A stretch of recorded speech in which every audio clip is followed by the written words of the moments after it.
Let's talk big winners. When it comes to recruiting in the month of July, who was the best? I got a couple teams here. It's not really in any order, but maybe it is in the order that I think it is. So at the end, we'll get you guys to chime in and tell us who do you think was the biggest July winner. Now, I got Texas on top at number 4. The commitments of Tyler Atkinson and Derek Cooper. If you told me heading into the summer that it was going to be Texas for those two, Steve, I think this might have been the most shocking recruiting news that I would have been told in the month of June. Obviously not in July. How was Texas able to win out on these out-of-state talents? Yeah, they were Mariano Rivera on the recruiting trail this summer with the way they closed some of these recruitments. And it just shows how Texas is able to create an opportunity for these young men off the field while also them having the product on the field to get the best out of them. Look, they're in the college football playoff this past year, won a game. They're in the conversation to win the national championship this fall. They've had high draft picks at key positions. And Steve Sarkisian has just changed the identity of that program, one that was soft to one that is very physical around the line of scrimmage on both sides of the ball. Tyler Atkinson, he was someone that Georgia led for much of his process. Also had a keen eye at Clemson, Ohio State, Auburn, Oregon, USC at various points in his process. But Texas, he trains in Austin. He's been there several times.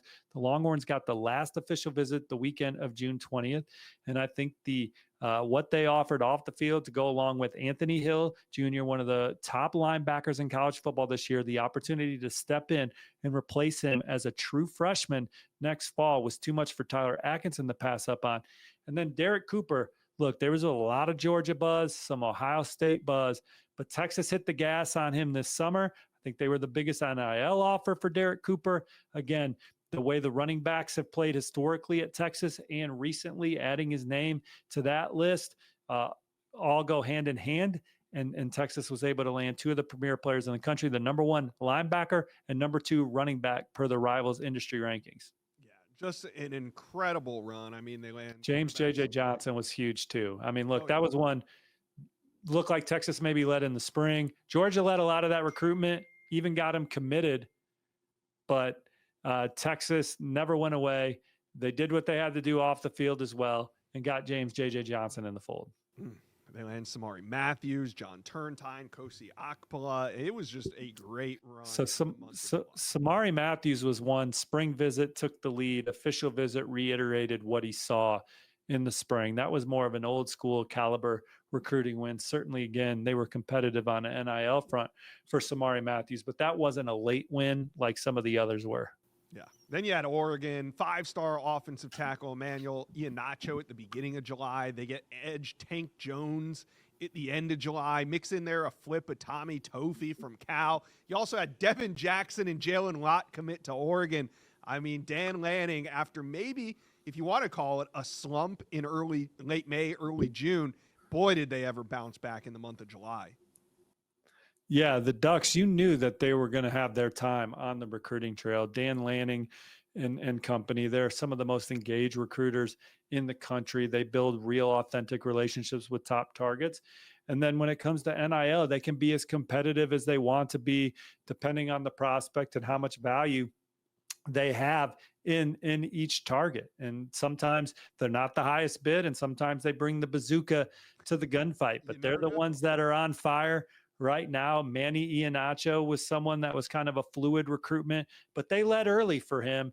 Saw Maryland take the lead, but they got it back on his official visit to Oregon, or excuse me, got it back on his spring visit to Oregon, maintained it through his official visit, and then had the pre-4th of July fireworks landing him. Devin Jackson was a big pickup for them out of the Sunshine State. Jalen Lott, one of the top two-way players in the country.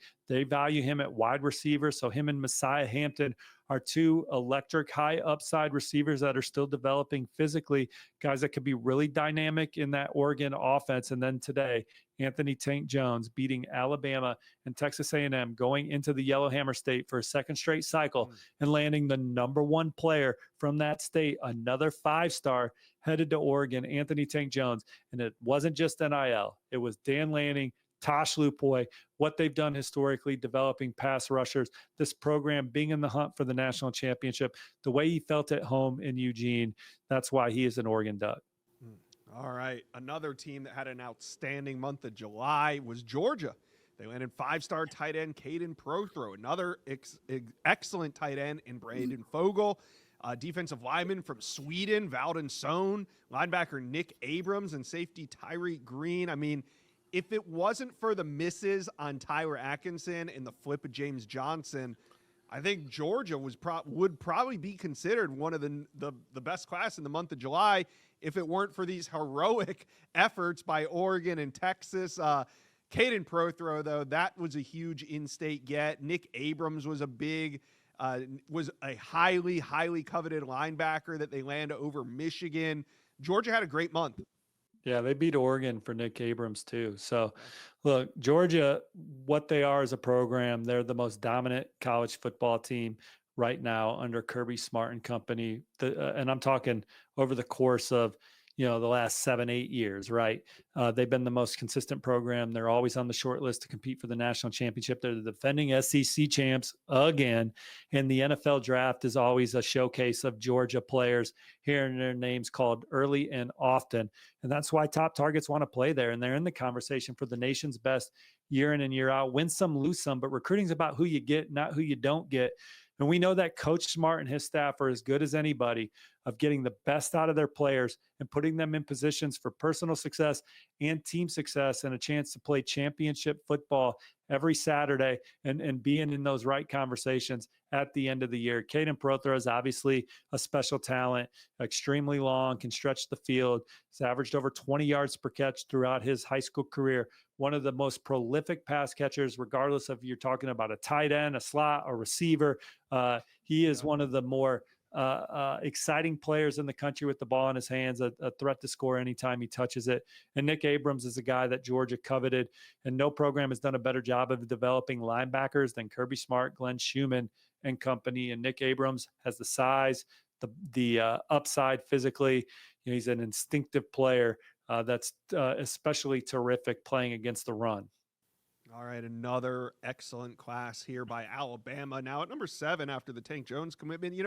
Alabama had a run on 5 stars in the month of July. Could have been 3 for 3, but they land Cedarian Morgan at wide receiver, Jaira Edwards. They go out and they get another quarterback in Taden Kawa, and they flip offensive tackle Bear Fretwell from Georgia Tech, a prospect that they've kind of been eyeing and liked a lot. Alabama, even without the addition of Anthony Tank Jones, still a really solid month. Jaira Edwards is one of the more impressive recruiting wins of the cycle, someone that Alabama took the lead for in the spring. And then when he got back to campus the weekend of June 6th, committed to the Tide and shut down his process before going public with his plans over the 4th of July, kind of an old school recruitment where he knew where he wanted to go. He believes in that coaching staff, Coach Mo Linguist, Coach Kane Womack, and company. And he's someone that, in addition to the physicality he plays with, and he's going to be ready to be a day one difference maker with where he's at physically. His leadership qualities and intangibles that he brings to the table are as strong as any player in this 2026 class. So Jaira Edwards picking Alabama was a major coup for Coach Kalen DeBoer and company. All right. The month of July was a hot one. Probably also worth mentioning LSU, UF, Tennessee, and North Carolina as teams that were hot in July. Now, I kind of ordered this in who I thought was the number 1 team in the month of July. I obviously am leaning towards Texas. Steve, do you have a favorite for July? No, I agree with you with Texas and the way that they closed that month and went from a program that I believe was outside the top 15, top 20 to where they're at in the standings right now, coming off finishing with the number 1 class last year. They continue to show that when their top targets are ready to make their decisions, that they can't be slept on. LSU's a program that's looking to have a big August, just like Oregon. Darius Gray, 5-star offensive lineman, going to come off the board later next month, August 22nd. My predictions on LSU: can they hold off South Carolina? Can they hold off Tennessee? Jace Matthews is going to commit next month. Rivals number 2 ranked receiver. LSU is one of the finalists. You have Texas A&M involved, Auburn. There's some confidence around the Plains, but LSU is a program that's certainly near the top of the list for Jace Matthews as well. And then can they beat Oregon on Saturday for Deuce Geralds? They're coming on strong down the stretch. People around that recruitment say don't sleep on the Bayou Bengals for Deuce Geralds. And I know that we're leaving some guys off. Darius McKinley is committing this weekend. LSU's been the longtime favorite for the legacy recruit. His older brother, Dominic McKinley, plays for the Tigers. So LSU in the middle of some of these high-end recruiting battles as we go into the month of August.